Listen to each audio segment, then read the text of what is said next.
Halo teman-temanku sekalian, mari kita bersama-sama belajar tentang Allah menyatakan dirinya. Nah, untuk lebih mendalami tentang tema Allah menyatakan dirinya ini, alangkah baiknya kita baca beberapa perikop berikut ini. Yang pertama dari kitab Keluaran, bab 2 ayat 23 sampai bab 3 ayat 22. Yang kedua, kitab Keluaran bab 19 ayat 1 sampai 25. Yang ketiga, kitab Kejadian bab 12 ayat 1 sampai 9. Yang keempat, Injil Yohanes bab 1 ayat 1 sampai 18. Dan yang kelima, Injil Yohanes bab 14 ayat 1 sampai 14. Semoga dengan terlebih dahulu membaca beberapa perikop ini, kita mempunyai gambaran dan juga pandangan yang lebih baik bagaimana cara Allah menyatakan dirinya kepada kita sebagai manusia. Nah, kita sebagai pengikut Kristus, sebagai umat beriman mempunyai sebuah buku iman yang menjadi pedoman dan juga landasan hidup kita yang kita sebut sebagai Alkitab. Nah, melalui Alkitab inilah Allah bersabda, atau Alkitab merupakan sabda Allah. Nah, pernyataan tentang Allah bersabda atau sabda Allah bukan berarti bahwa Allah berbicara sama seperti kita berbicara kepada teman kita, kepada saudara kita, sahabat kita. Bukan demikian. Melainkan Allah bersabda atau sabda Allah merupakan komunikasi diri Allah atau pernyataan diri Allah atau Allah yang menyatakan dirinya dan kehendaknya sehingga dikenal dan dialami oleh kita sebagai manusia. Nah, kira-kira bagaimana cara Allah menyatakan dirinya? Nah, Allah menyatakan dirinya melalui beberapa hal berikut. Yang pertama, melalui tanda-tanda alam, melalui ciptaannya, melalui alam semesta. Yang kedua, melalui orang-orang tertentu, melalui Abraham, Musa, dan juga para nabi. Dan yang ketiga, yang paling penting adalah Allah menyatakan dirinya melalui Putra Tunggalnya, Yesus Kristus yang kita imani.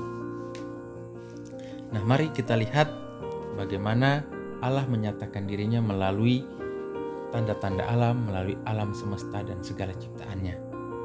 Allah adalah pencipta alam semesta dan segala isinya. Di antara semua ciptaannya, manusia merupakan ciptaan Allah yang paling istimewa. Setelah penciptaan, Allah terus-menerus memelihara agar manusia tetap hidup. Melalui dunia yang diciptakannya, Allah memperkenalkan dirinya dan menyatakan kehendaknya kepada manusia. Nah, sampai di sini saya rasa cukup jelas ya, bahwa di antara semua ciptaan yang diciptakan oleh Allah di alam semesta ini, kita sebagai manusia adalah makhluk yang paling istimewa. Karena kita diciptakan secitra dengan Allah, seturut gambar Allah, serupa dengan Allah. Nah, Allah tidak hanya menciptakan kita, tetapi Allah pun terus-menerus memelihara, menjaga, dan merawat kita. Dan melalui seluruh ciptaannya, melalui alam semesta yang kita tempati saat ini, Allah menunjukkan dirinya. Dan kita bisa melihat keagungan dan kuasa Allah melalui seluruh alam semesta yang diciptakan oleh Allah. Melalui diri kita yang senantiasa diberikan kehidupan, kesehatan, dan dipelihara oleh Allah. Selanjutnya, Allah menyatakan diri dan membuka jalan keselamatan bagi manusia pertama. Ketika manusia pertama jatuh ke dalam dosa, Allah masih menuntun dan menjanjikan keselamatan. Allah memelihara manusia dan mengasihinya serta berjanji mengaruniakan hidup yang kekal kepada semua manusia yang menghendaki keselamatan dan dengan tekun berbuat baik. Nah, kita sebagai manusia diberikan rahmat yang sangat istimewa, yakni keselamatan dan kehidupan kekal. Namun syaratnya adalah kita harus senantiasa berbuat baik kepada sesama, kepada sesama manusia, kepada sesama makhluk hidup, kepada alam ciptaan Allah. Nah, selanjutnya kita melihat bagaimana Allah menyatakan dirinya kepada Abraham dan menjanjikan bahwa keturunannya akan menjadi bangsa yang besar. Dalam perjalanan waktu, Allah terus menjalin dan membina hubungan yang baik dengan Israel, keturunan Abraham, melalui para nabinya, supaya mereka mengakui Dia sebagai satu-satunya Allah yang hidup, dan supaya mereka mendambakan penebus yang dijanjikannya. Nah, kalau kita melihat kisah Abraham ini sudah berusia sangat tua, tinggal bersama dengan istrinya yang mandul. Namun disitulah Allah menyatakan dirinya, Allah menunjukkan kuasanya dengan mengaruniakan seorang anak, dan anaknya ini menjadi bangsa yang besar. Allah terus-menerus menjalin relasi yang baik.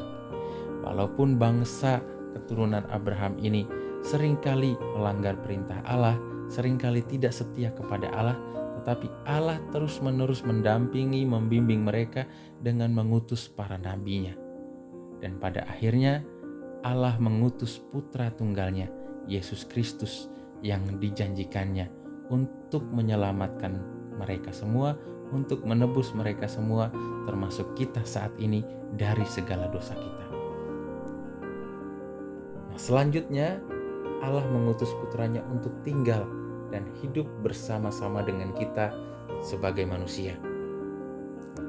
Melalui ajaran dan karyanya, Yesus menyampaikan sabda Allah dan kehendaknya, sehingga setiap orang yang melihatnya, melihat Yesus, melihat Bapa, melihat Allah. Kepenuhan dari pernyataan diri Allah tersebut terjadi melalui hidup, ajaran, karya, serta kematian dan kebangkitan Yesus. Yesus adalah Putra Allah yang datang ke dunia. Dia sungguh-sungguh Allah, dia sungguh-sungguh manusia. Sehingga kepenuhan pernyataan diri Allah terjadi melalui hidup, ajaran, karya, kematian, dan kebangkitannya.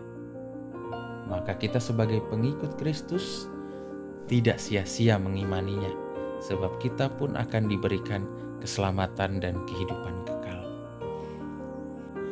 Nah, Allah yang menyatakan dirinya mau menunjukkan bahwa Allah mencintai dan menghendaki agar semua manusia mengalami keselamatan.